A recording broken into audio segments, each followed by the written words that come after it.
अरे वो पित्तू सा लड़का का चमत्कार करेगा? कर सकत हो तो करो गाँव ले बाहर। ये तो मोर बाएं हाथ के खेल है जमींदार साहब। सतनाम सतनाम।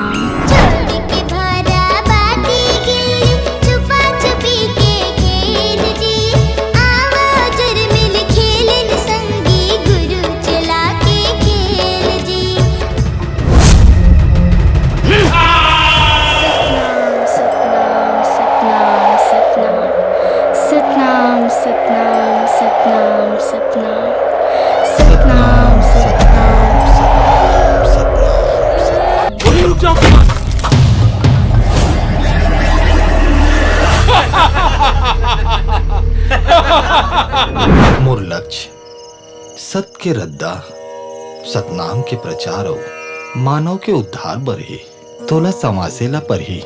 सुना था बहनी, आज जमींदार के टूरा मल्ला जमीन चटा देते हो।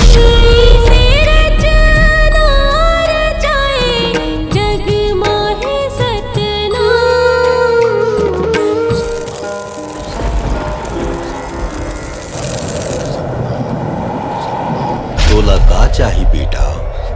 कुछ नहीं चाहूं मैं, बस दुनिया भर के लोगन मन के खातिर सेवा करना चाहता हूं। मेहताना तो तोला देहल पढ़ी।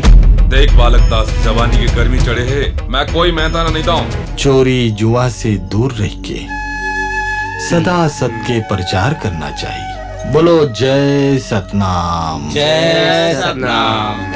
सतनाम सतनाम बोल रे मनवा, सतनाम सतनाम बोल।